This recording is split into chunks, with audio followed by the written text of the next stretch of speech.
Today I am in your classroom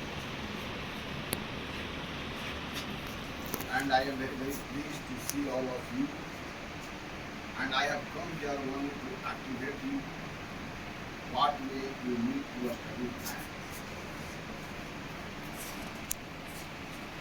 Because there has been top politicians of India long. So definitely all of you should have a special interest in study math.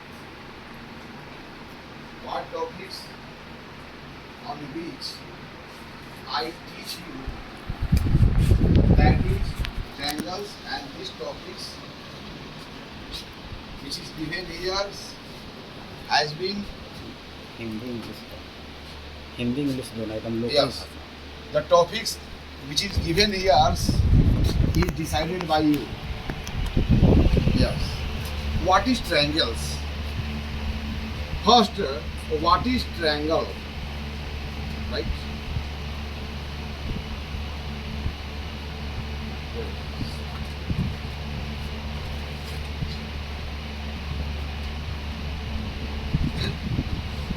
And why we need to study the properties of triangle when we start studying geometry. आप सभी विद्यार्थियों के द्वारा सर्वसम्मति से यह निर्णय आया कि मुझे ट्रायंगल पर सर कुछ बताया जाए। ट्रायंगल को हिंदी में त्रिभुज कहते हैं। तो मेरा दो क्वेश्चंस है कि ट्रायंगल का अध्ययन करना क्यों अनिवार्य है, क्यों हम ट्रायंगल के बारे में जाने, ट्रायंगल का महत्व क्या है जिसके बारे में हमें जानना जरूरी है। What is a triangle, what is the importance of triangular figure in our life. लेकिन सबसे बड़ी बात है कि when we start studying mathematics, why we need to study the figure triangle first. We study the properties of many figures in geometry, but why we need to study the properties of these figures first? Okay. So, what is a triangles? Because this terms is connected to the geometry, and geometry is the branch of mathematics where we study the properties of figures. So, what is a triangle? Triangle is a kind of figures. मैं ये बोल रहा हूँ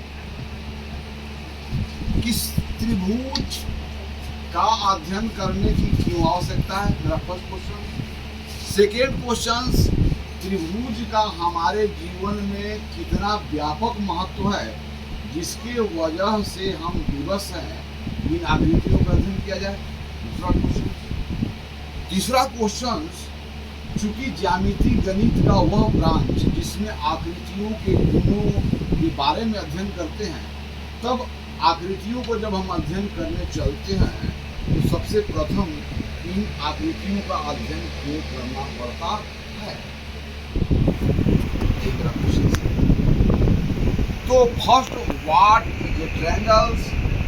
answer है triangle is a kind of figure. Okay, triangle is a kind of a figure.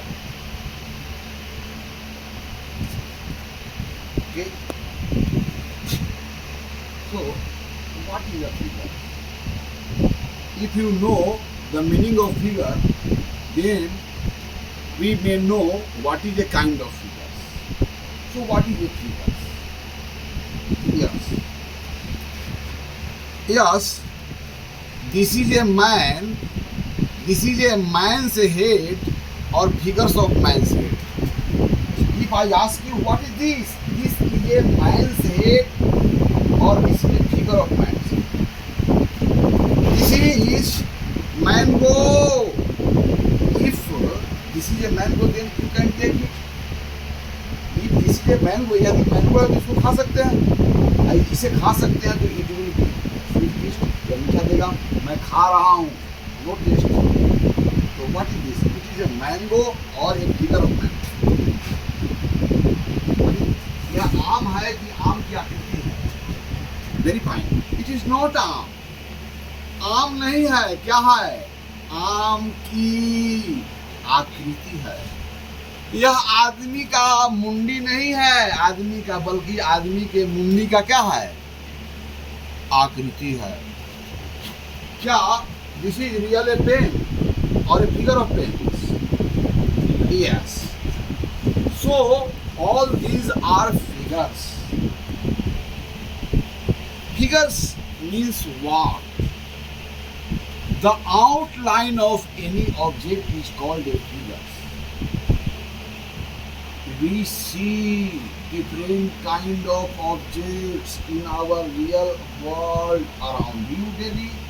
You see shining sun in the sky. You see many stars twinkling in the sky. You see many your friends having different shape and size. You see many kinds of buildings having different shape and size.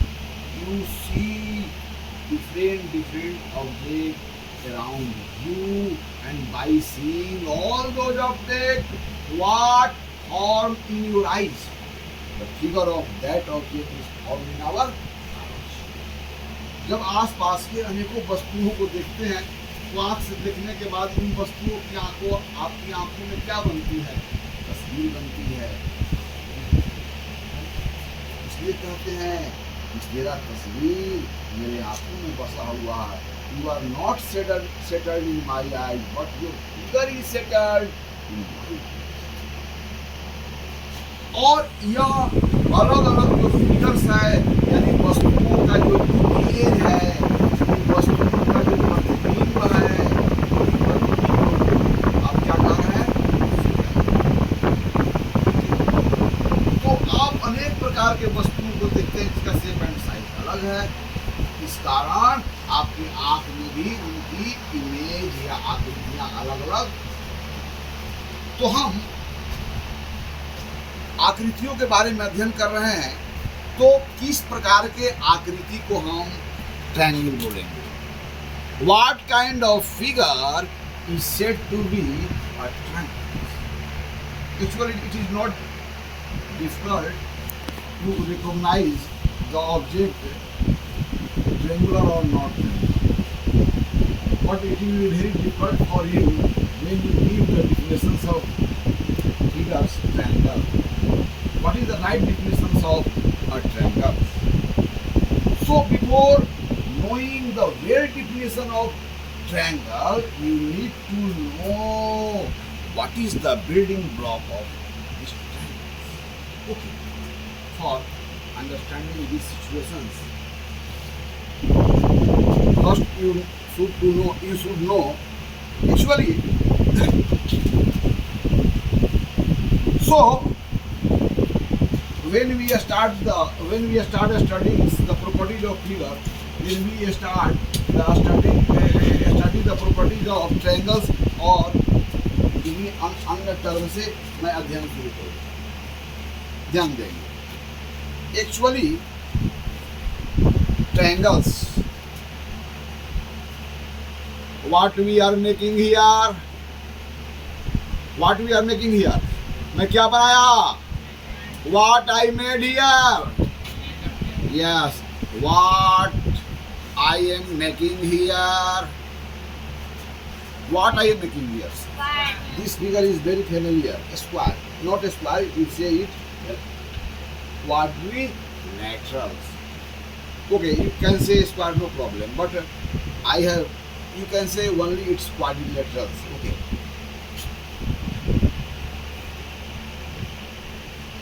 What I am making here? What is this? What is the figure? What we call the name of this figure? Line segment. Yes. तो आप प्रत्येक figure को बनते हुए देखा, और क्या प्रत्येक फिगर का शेप एंड साइज एक जैसा है? मैं पूछ रहा हूँ कि आपके शहर में जितने भी मकान बने हुए हैं, क्या सभी भवनों की आकृति का शेप और साइज एक जैसा है? नहीं है। लेकिन यह भवन कहाँ से बनना शुरू होते हैं? आपने यह अनुभव किया होगा, you have experience from where building starts to be from where. किसी की मकान बनी होगी तो वह कहाँ से बनना शुरू हुआ, उस मकान की उत्पत्ति कहाँ से हुई? पहले एक ईंटा लगाया गया होगा आपके भी घर में, तब दूसरा ईंटा लगाया होगा, तब तीसरा ईंटा लगाया गया होगा, तब तो कोई भी मकान बनना कहाँ से शुरू हुआ? किन कहाँ से शुरू हुआ? एक एक ईंटों से शुरू। कहाँ से मकान शुरू होगा? अच्छा, जिन एक एक ईंटों से मिलकर के सबकी मकान बनी है, क्या उन एक एक ईंटों का शेप और साइज अलग थे कि एक जैसे थे? अलग थे। The bricks which is used in your house and the bricks which is used in my house have different shape and size, or they have same shape and size. The bricks of all houses are same or different in shape and size. Which is very clear. When you study mathematics, then you need to open your mind. Okay. बताओ कि इस घर के जो ईंटा का shape and size है और बगल के बिल्डिंग का जो ईंटा का शेप एंड साइज है, यानी इसकी लंबाई चौड़ाई और ऊंचाई जो है एक ईंटा की, तो क्या दूसरी ईंटा की भी लंबाई चौड़ाई ऊंचाई वही रही होगी? नहीं होगी। कितनी नहीं होगा ना, होगी इतना करती गई होगी। इन्हें कहना चाहते हैं, अलग बात है। लेकिन जनरली आपके एक ईंटा की जो लंबाई चौड़ाई है, इन्हीं ईंटों से बनना शुरू हुआ ना, तो दूसरा ईंटा का भी लंबाई चौड़ाई ऊंचाई अलग है कि सेम है? चलिए, इस घर का सभी जो ब्रिक्स हैं जिनसे बनना शुरू होता है, उसका शेप एंड साइज तो सेम है, इतना समझ में आ गया। बगल वाला बिल्डिंग का भी क्या करना है? उनका भी है, यही तरह से लंबाई चौड़ाई दे रहा होगा। क्योंकि एक ही भाटे से ईंटें जो आती है, एक ही भाटे से निर्मित ईंटा का डायमेंशन सेम होता है, लेकिन वहीं से हम ईंटा ला करके घर जब बनाते हैं तो उसकी शेप एंड साइज क्या होता है? क्यों? पहला यहाँ तक आप सहमत हैं कि नहीं सहमत हैं? All the shape and size of all bricks in all buildings are same और नॉट सेम? सेम। तो सेम ब्रिक से आपका भी घर बनना शुरू हुआ, सेम ब्रिक से मेरा भी घर बनना शुरू हुआ, सेम ब्रिक से उनका भी घर बनना शुरू हुआ। लेकिन सेम ब्रिक से बनने के बावजूद भी बनी हुई भवन का आकृति और आमाप में बदलाव आ गए, क्यों? तो yes, these figures, all figures are made up of joining points. What we did here, we only joined the point lying on the plane this way. We joined the point lying in this plane this way. We join all the point lying in this plane this way. But after joining the points lying in the same plane in different ways, because of we have different figures. Why we have different figures? Because we join points in all figure in different ways. Means the arrangement of points in this figure, the arrangement of point are not same. The arrangement of point are not same. Because of it, these figures differs from each other in shape and size. Just like in all buildings, same bricks has been used, but same bricks has been not added to each other in the same way, so the size and shape of one building differs from other. एक ही प्रकार के दोनों घर, एक ही प्रकार के ईंटों से दो अलग अलग भवन के बने होने के बावजूद भी दोनों भवनों की आकृतियां में बदलाव आया, इसका एक ही कारण है, चूंकि दोनों भवनों में एक ईंट के साथ दूसरे ईंट के जो जुड़ने की व्यवस्था रही वह क्या थी, अलग अलग। इस कारण भवनों की आकृति में भी बदलाव आया। लेकिन भवन जहां से एक एक करके चीजों से बनना शुरू होता है, उन एक एक चीजों को हम लोग क्या बोलते हैं, बिल्डिंग ब्लॉक। क्या कहते हैं हम लोग, बिल्डिंग ब्लॉक। बिल्डिंग ब्लॉक को हिंदी में बोलते हैं निर्मित इकाई, अर्थात किसी वस्तु का निर्माण जिन इकाइयों को आपस में जुड़ने से होता है उन इकाइयों को निर्मित इकाई।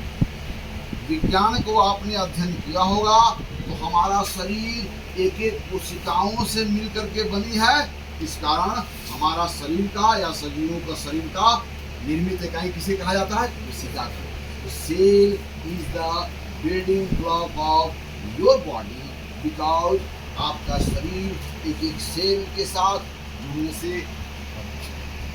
इन the same way all figures are made of joining points. So what are the building block of all figures? Answer is very clear. Points are the building block of all figures. Okay? What are point? What are points? The points are the building block of all figures. Just like bricks are the building block of this house, in the same way points are the building block of all figures. In the same way, just as cell is the building block of our body, in the same way points are the building block of all figures. यानी कि सभी बिंदु, सभी आकृतियां किनसे मिलकर के बनी होती है, सभी आकृतियां किनसे मिलकर बनी होती है, बिंदुओं से।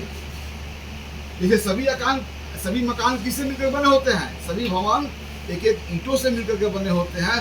उसी प्रकार सभी आकृतियां किनसे मिलकर बनी होती है, एक एक बिंदुओं से।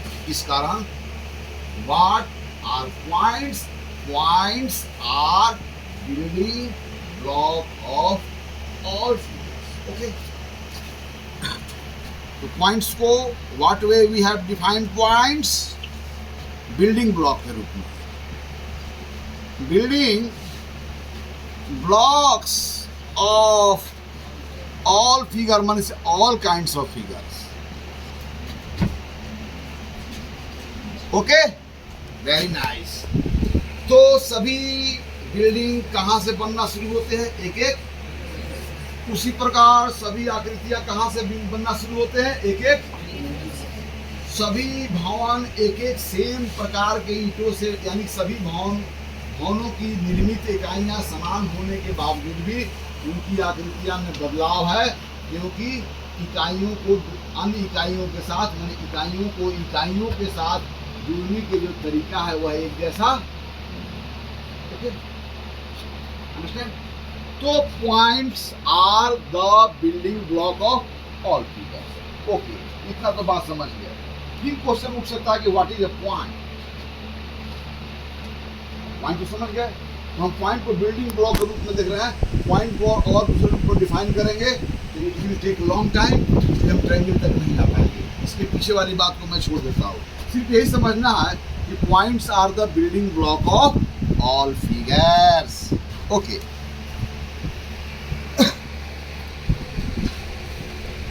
अब है हमारे पास फिगर जो है, आकृतियां हैं, उसमें दो चीजें हैं। जैसे यह आकृतियां देखिए, इस आकृतियां को देखेंगे तो it is expanded only one direction, माने यह इसका जो एक्सपेंशन है वह क्या है, इधर से इधर है। माने इस पर कोई चीटी चाहे तो आपको राइट से लेफ्ट जा सकता है और लेफ्ट से, लेकिन इसमें आगे पीछे जाने की कोई संभावना नहीं है। जैसे जिस पर मैं फर्श जो है, जिस पर मैं खड़ा हूँ, इस फर्श में दोनों चीज़ है। कोई चीज़ चाहेगा तो आगे पीछे भी जा सकता है, अलग ही ज़्यादा नहीं जा सकता, और दाएं बाएं भी जा सकता है, लेकिन ऊपर नीचे जाने की संभावना नहीं है। वैसे ऊपर नीचे भी इसका कुछ डेप्थ है, लेकिन कल्पना करें कि जब हम फर्श की बात कर रहे हैं तो क्या है, दोनों दिशाओं में विस्तार है।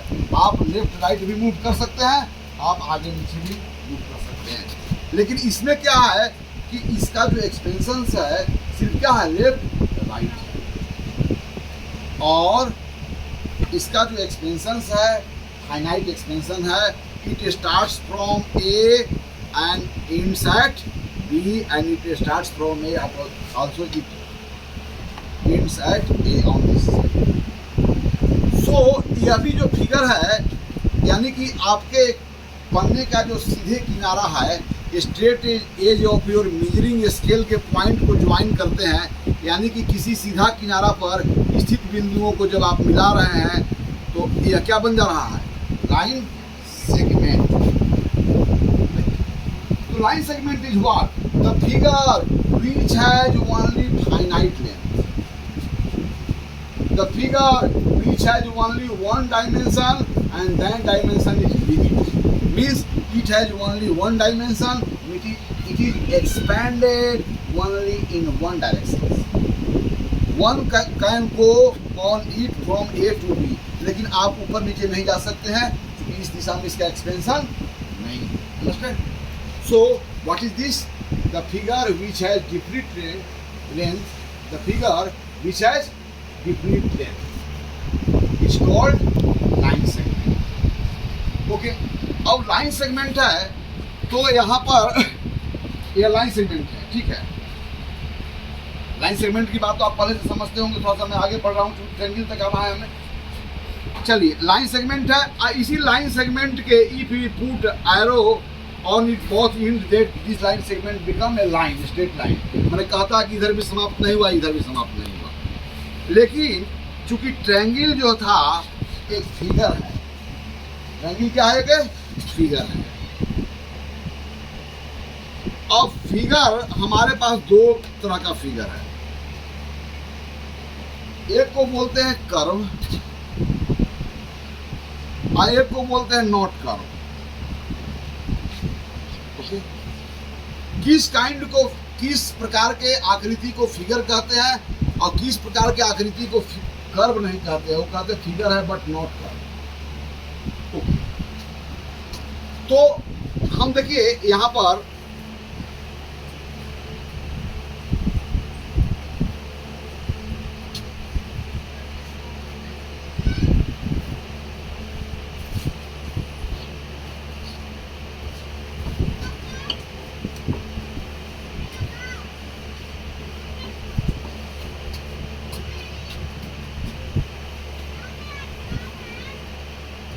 हमने बहुत सारा फिगर बनाया, तो इसमें this is a figure, this is a figure, this is also a figure, this is a figure, this is a figure, this is a figure, and all these are figures, and the word figure is a kind of figures, means collections of many letters, so it is a collection of many figures. The word figure is a collection of many figures. Okay, so इस figures को we are going to classify all these figures into two class.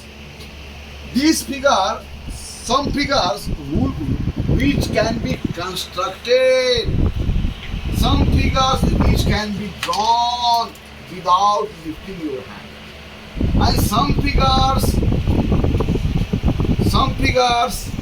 to be drawn you need to lift your hand. वैसे आकृति जिसको बनाने में हाथ को उठाना नहीं पड़े, जैसे इसको बनाने में हाथ को नहीं उठाते हैं, इसको बनाने में हाथ को नहीं उठाते हैं, इसको बनाने में हाथ को नहीं उठाते हैं, नहीं उठाते हैं। इस कारण this kind of figures which is constructed without lifting your hand is called a curve, and इसको बोलते हैं cursive line. But this figure is not a curve, क्योंकि इस फिगर को बनाने में हाथ को कई बार उठाना पड़ता है। So it is very clear, this is curve or not curve, this is curve or not curve, this is curve or not curve. Yes, जब इसको बना रहे थे तो क्या आपने हाथ उठाया था, इस कारण यह सब क्या है, all these are curve. But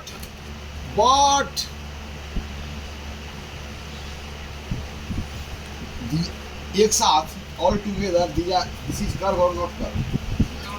Yes, because you raise your hand many times, so this is a figure but not a curve. So what kind of figure is said to be curved? The figure which can be drawn without lifting your hand is called a figure. Understand? अब आइए, तो त्रिभुज क्या है? तो सबसे पहले त्रिभुज ट्रायंगल एक कर्व को जो जनरल मीनिंग है मतलब होता है टेढ़ा मेढ़ा, लेकिन गणित में एक स्ट्रेट लाइन भी है, इसको हम कर्व कहते हैं क्योंकि स्ट्रेट लाइन को भी ड्रॉ करते हैं तो हाथ उठाते नहीं है, because of it line segment is said to be curve in mathematics, but in our general life the general meaning of curve is क्या होता है? टेढ़ा मेढ़ा, बट सीधा चीज भी गणित में कर्व कहलाता है क्योंकि इनके दिमाग में अपने हाथ उठाया नहीं, तो कर्व तक पहुंच गए। अब आइए, कर्व में भी दो प्रकार के कर्व है। यस, कर्व भी दो प्रकार का, कर्व भी दो प्रकार का है। एक का नाम है ओपन कर्व और एक का नाम है क्लोज कर्व। क्या नाम है? Open curve. कोई भी आप फिगर ड्रॉ करते हो, if you draw a figure in a plane, तो यह फिगर प्लेन को तीन पार्ट में बांट देता है। प्लेन का वह पार्ट जो इसके बाहर में हो, प्लेन का वह पार्ट जो इस फिगर पर हो, प्लेन का वह पार्ट जो इसके अंदर हो। तो कोई भी फिगर ड्रॉ करते हो तो प्लेन को तीन पार्टों में बांट देता है। तो यहाँ पर आप समझिए कि ऐसा कर, पहले तो यह कर्व है कि नहीं कर्व है? कर्व है, हाथ को हमने उठाया नहीं। ये भी कर्व है कि नहीं कर्व है? ये भी कर्व है कि नहीं कर्व है? अच्छा, ये भी कर्व है कि नहीं कर्व है? तो कौन सा कर्व को हम ओपन कर्व कहेंगे, कौन सा कर्व को क्या कहेंगे? Close, not close, yes close. अब मान लो कि यह कर्व जो है सो इस प्लेन को तीन पार्ट में बांटा है। यह इंटीरियर पॉइंट है और यह एक्सटीरियर पॉइंट है। तो क्या इंटीरियर पॉइंट से एक्सटीरियर पॉइंट तक आने के लिए हमें क्या जरूरी है कि इसको कहीं ना कहीं क्रॉस करना पड़े? इस फिगर में इंटीरियर पॉइंट से एक्सटीरियर पॉइंट तक मूव करने के लिए क्या जरूरी है कि आपको इसको क्रॉस करना पड़े? Yes, so this is called a open curve. लेकिन इसके अंदर से बाहर आओगे तो कहीं ना कहीं इस फिगर को क्रॉस करना पड़ेगा। इस कारण यह कौन सा फिगर है? Close curve. So what kind of this figure is? But what kind of this figure is? Open curve. क्योंकि इसके अंदर में से बाहर बिना इसको काटे हुए घूमते घूमते बाहर निकल सकते हैं कि नहीं निकल सकते? यानी कि वैसा कर्व जिसके इंटरनल पार्ट से एक्सटर्नल पार्ट तक आने के लिए कहीं ना कहीं अवश्य हमें फिगर को क्रॉस करना पड़ता है। ऐसा फिगर को लोग क्या बोलते हैं? Close curve. अब आइए, क्लोज कर्व भी दो प्रकार का, बस पहुंच गए वहां तक। क्लोज कर्व भी दो प्रकार का, एक को बोलते हैं सिंपल क्लोज कर्व। क्या बोलते हैं हम लोग? और इसका वर्णन है convex, concave. Simple close curve और एक को क्या बोलते हैं? सॉरी, सिंपल क्लोज कर्व और एक को बोलते हैं नॉट सिंपल क्लोज कर्व। वो क्लोज तो है बट नॉट सिंपल।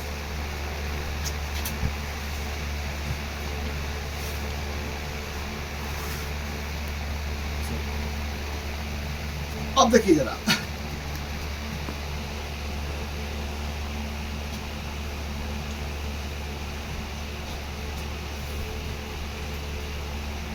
यहाँ हाथ उठाते हुए तो बस मतलब हाथ उठाना पड़ेगा ना।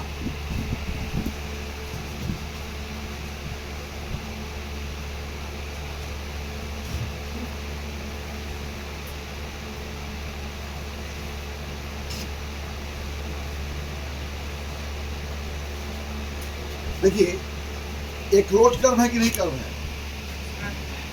ये भी क्लोज कर्व है, ये भी क्लोज कर्व है, ये भी क्लोज है, ये भी क्लोज है, ये भी क्लोज है। तो वह क्लोज कर्व जो अपने आप को कहीं नहीं काटे, जैसे ये क्लोज कर्व है, देखो इस बिंदु पर काटा है, यहाँ पर इंटरसेक्ट किया, यहाँ पर किया, यहाँ पर किया, यहाँ पर किया, ये देखो यहाँ पर किया, यहाँ पर किया है, ये देखो यहाँ पर किया है, यहाँ पर किया है, यहाँ पर किया। तो वह क्लोज कर्व जो अपने आप को इंटरसेक्ट कहीं भी नहीं करे, the close curve which does not intersect itself anywhere is called simple close curve. Okay, so कैसा है क्लोज कर्व है? ये कैसा है? Close curve. ये कैसा कर्व है? But this is not a simple closed. This is a closed curve, but not a simple closed curve. This is a closed curve, but not a simple closed curve.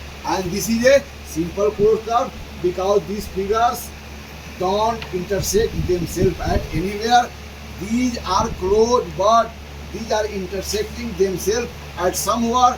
Because of it, these are closed figures, but not simple closed figures. And these are simple closed figures. Okay.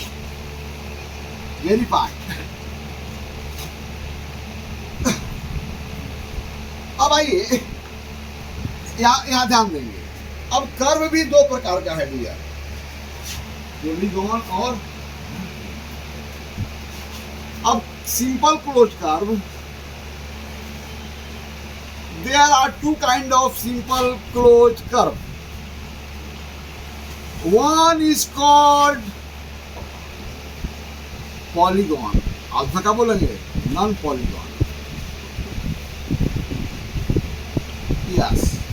What kind of closed simple closed curve is said to be polygon? Please, the students which are sitting at the back, you pay your attention to me because I have reached the last part of this class. Okay, so you listen the last part of my class very sincerely, very attentively. Okay. अब यहाँ पर देखो, simple close curve भी दो प्रकार का है। एक को बोलते हैं पॉलीगॉन, उसके हिंदी में क्या बोलते हैं? बहुभुज। क्या बोलते हैं हिंदी में? What we call in Hindi बहुभुज। और एक बहुभुज नहीं है, तो कैसे simple close curve? What kind of simple close curve is said to be polygon?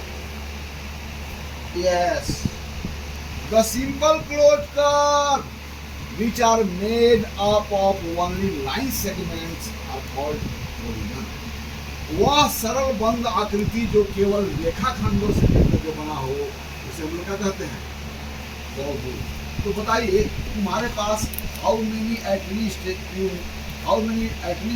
line segment you have so that you may construct a closed. कम से कम कितने रेखाखंड आपके पास होनी चाहिए जिससे आप एक सरल बंद वक्र का निर्माण कर सकते? How many line segments you should have so that you can form a simple closed curve? कितना होना चाहिए कम से कम? क्या दो लाइन सेगमेंट से क्लोज कर्व बन सकता है? दो लाइन सेगमेंट को इन पॉइंट पर जोड़ दिया तो क्लोज कर्व हुआ। तो एक क्लोज कर्व को बनाने, एक क्लोज कर्व में एक पॉलीगन को बनाने के लिए, एक बहुभुज के निर्माण के लिए कम से कम कितने रेखाखंडों की जरूरत है? 3। इसलिए पॉलीगन क्या है? सबसे पहले जो केवल रेखाखंडों से मिलकर बना हो। क्या बोलो? जो केवल रेखा खंडों से क्या बना हो? मिलकर बना। तो what is this? What is this? What is this? What is this? What is this? What is this? All are polygons. All are polygons. क्योंकि पॉलीगॉन क्यों है? सबसे पहले ये सिंपल क्लोज कर्व है और यह केवल रेखाखंडों से मिलकर के बने हैं, इस कारण क्या हुआ? पॉलीगन हुआ। यानी कि वह सरल बंद आकृति जो केवल रेखाखंडों से मिलकर बना हो, उस सरल बंद आकृति को बहुभुज कहते हैं। तो मेरा प्रश्न है कि कम से कम कितने रेखाखंडों की आवश्यकता होगी एक सरल बंद क्षेत्र का निर्माण करने? ठीक, इसलिए इसका आंसर हो गया त्रिभुज क्या है? What is a triangle? Triangle is a polygon having 3 sides.